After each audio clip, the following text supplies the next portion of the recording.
So we have some time for questions, but it's probably better if Angela comes up and we kick off our discussion. You can ask your question in the meantime, Michael.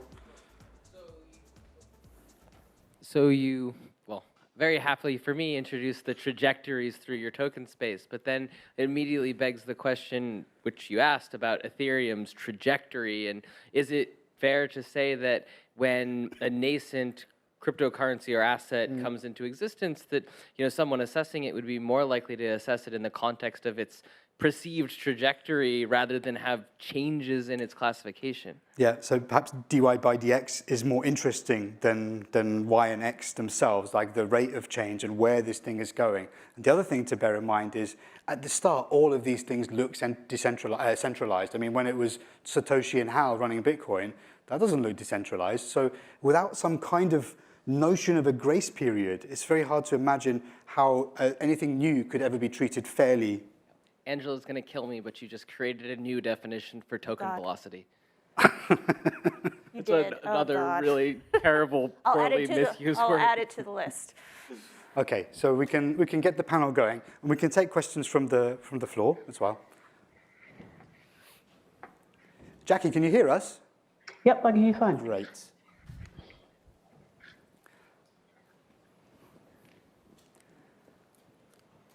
Questions and comments. So one thing that I didn't hear either one of you acknowledge or talk about is that all the politics that are embedded in the naming of these things, if Satoshi had been a leftist, our terminology would be completely different, right? And one thing we're going to talk about is the libertarian bent of all of this. So that's one thing. The other thing I'd like to hear your response in terms of, to me, Ethereum has always been a security. I don't think it matters that it's more decentralized now, because when you hold coins back for the benefit of the team who created it, right, that's an ICO. Now, just because it's more prevalent, right, doesn't mean that it has changed, right? And all the new coins that get released, the model's the same. We hold a bunch back, either we pre-mine, right? We make a bunch of coins that the team has, then we release the rest, right? That looks like security. And I think the intention also matters, right?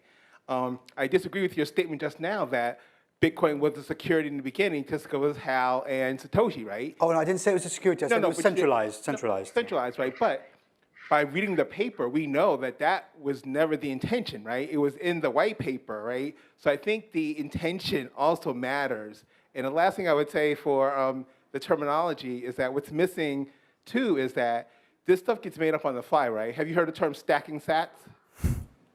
Oh, yes. Mm-hmm. Okay, so that's hip-hop terminology being incorporated into cryptoeconomics, right? Because stacking is a thing in hip-hop where you're making a lot of money, so you're stacking dollars, right? And now we're talking about stacking Satoshis, right? Which is the smallest denomination of a Bitcoin, right? So love to hear responses to that kind of stuff. Do you want to go? Angela, go ahead. Okay, I think your point about how it's actually political to choose what a word means is very important. And that manifests, I think, in standardization efforts. And I think a lot of these battles, actually, that we see between the different systems are about claiming the right to a particular word, right? Bitcoin wants to claim the mantle of true decentralization. And then everyone else kind of fights for the scraps of where they are on the spectrum that's lesser than Bitcoin's. So I don't know, maybe I don't want to say we need a consensus mechanism for figuring out who picks the words. I don't want to go We'll probably get some forks then, won't we? Right. Yep. Jacky, would you like to jump in? Yeah, and this is a very common issue with all distributed systems. They're kind of squirrely.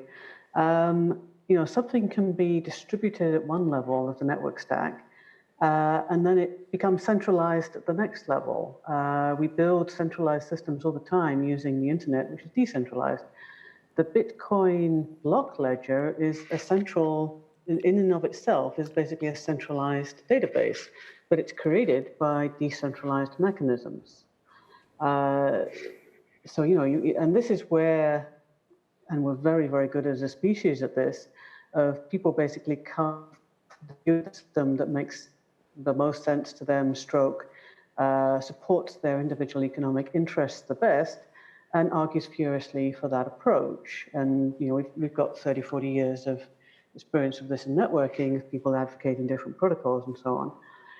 Underneath all this are some very fundamental kind of rules of the universe, which kind of basically control what you can and cannot do. So over time, that tends to steamroll everybody.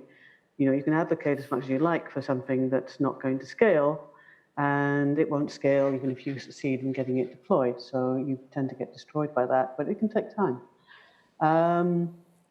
There's a great period in American history in the 1860s called wildcat banking, where anybody in Michigan was allowed to set up a bank. And this lasted about 4 years before it got shut down as the resulting chaos. But that's kind of where we are right now. Anyone can start up a cryptocurrency and then essentially discover whether or not they can scale, whether or not they can persuade people to use it. Though human beings will accept the fact that you kept back 90% of the money supply for your own use. Probably not. It's very difficult with these systems to, control them in the way we would like. We tend to sort of want a centralized control from our local sort of perspective, but distributed systems don't have that quality. It's basically Hayek's comment. You can control the shape of the ball, but you can never control the individual movements of the molecules in the air. And that's kind of what we're looking at here. We're trying to shape the ball. Anytime you try to control the individual elements, you're taking the wrong side of history. Any more questions from the floor? But there are people shaping the bowl as Oh, well. yeah. Right. And there are other people trying to break the ball. It's great. And there are other people saying, you shouldn't break those balls, but that's never stopped anyone. It's an interesting time to be alive. Mm-hmm. Yes. So I have two questions. The first is about token space. How did you choose the three categories? Because they all strike me as regulatory categories that law might care about, but they're not the only ones that law cares about.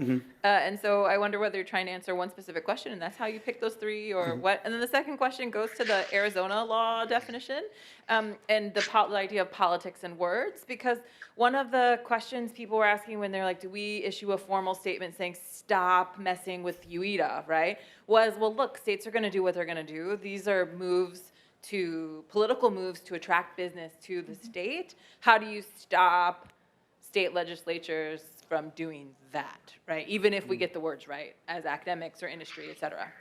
I'll take the first one just briefly. Carla, really good point. So I chose those specifically because I was really frustrated with the lack of regulatory clarity. So I have no kind of horse in the race. I don't know anything about law, governments, or politics, or anything like that. I've got a PhD in physics, I don't know.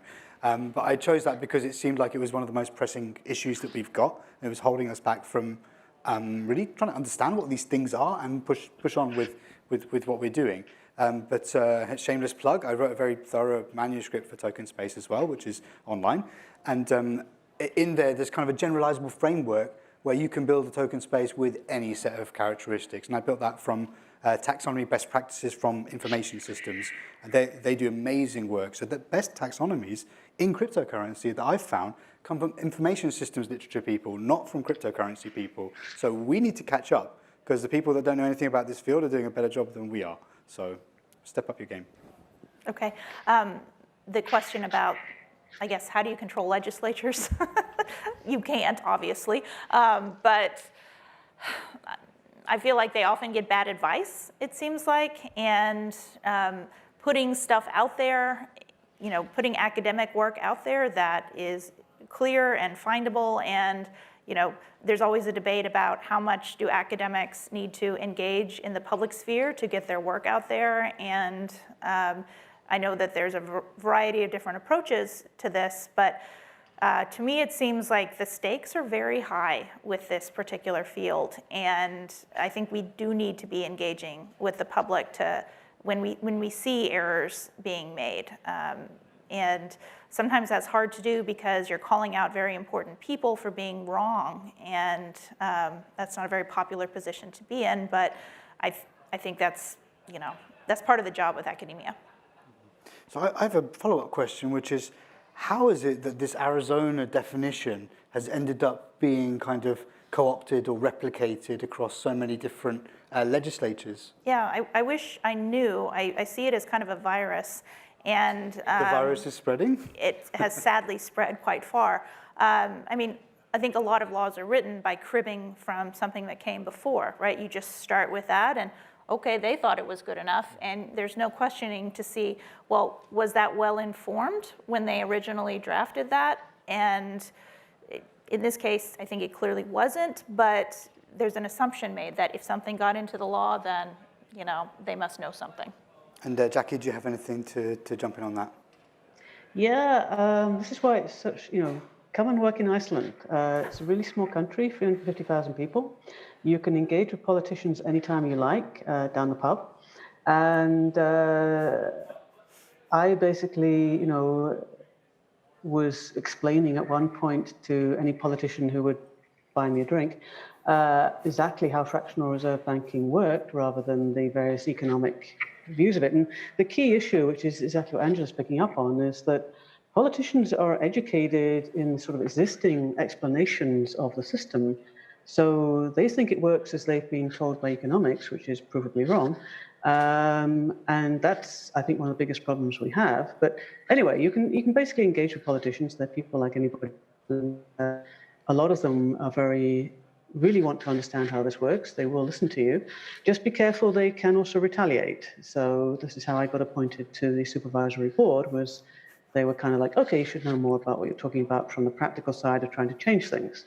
And that turns out to be another can of worms in and of itself.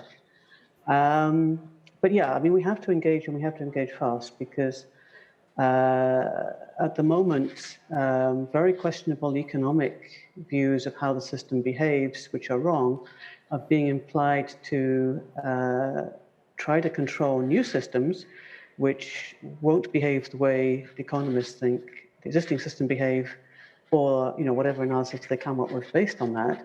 And the idea, and the result is just to make things worse. I mean, and from a non-American perspective, America is notoriously the country that at one point a legislature decided to say that pi would be 3, and yes, I mean, the king and all his courtiers can go down to the sea and forbid the tide to come in, but the tide's going to come in. It's not going to change anything. Unfortunately, too often that's what our politicians are actually doing. Okay, I think we have time for one very quick last question. Okay, great. Okay, I'll try to be as quick as I can. It's a specific question for you, Wassim. I'm just wondering so you showed this ontological stack and then you described these properties or axioms, or I'm just kind of wondering what those are in an ontological sense. I can't tell if they're properties or if they're kind of natural kinds. And why I'm kind of probing here is because your work is actually, reminds me, it's very reminiscent. This is going to go a little far afield, and I have a very brief comment as well. It was reminiscent of sort of the scientific work that was going on 1,000 years ago. If you look at people like Ramon Lull and these sorts of folks, they say, okay, what are the fundamental axioms of the world, and let's put them into some arrangement, right? And this is a thinking machine, what we now call a computer. So there's that. And so what I appreciate about this as an endeavor, and this is sort of my comment, is none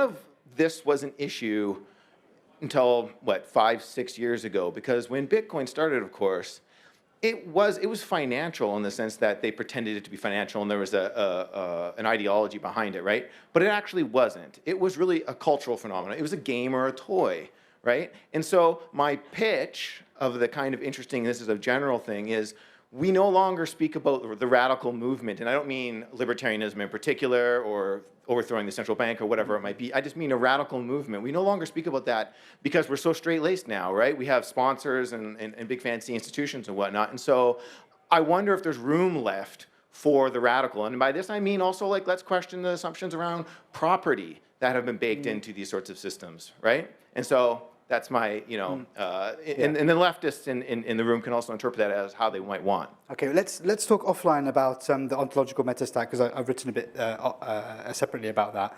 In terms of the radicals, like I know most of the people in this room, or I've spoken to most of them in the course of organizing this conference, and there are some radicals in this room, but they're maybe a little bit more softly spoken than the ones that carry placards and burn rows of tires in the streets. So I do wonder if like these things tend to pendulum swings from one way or another, and so I do wonder what we'll see in the future.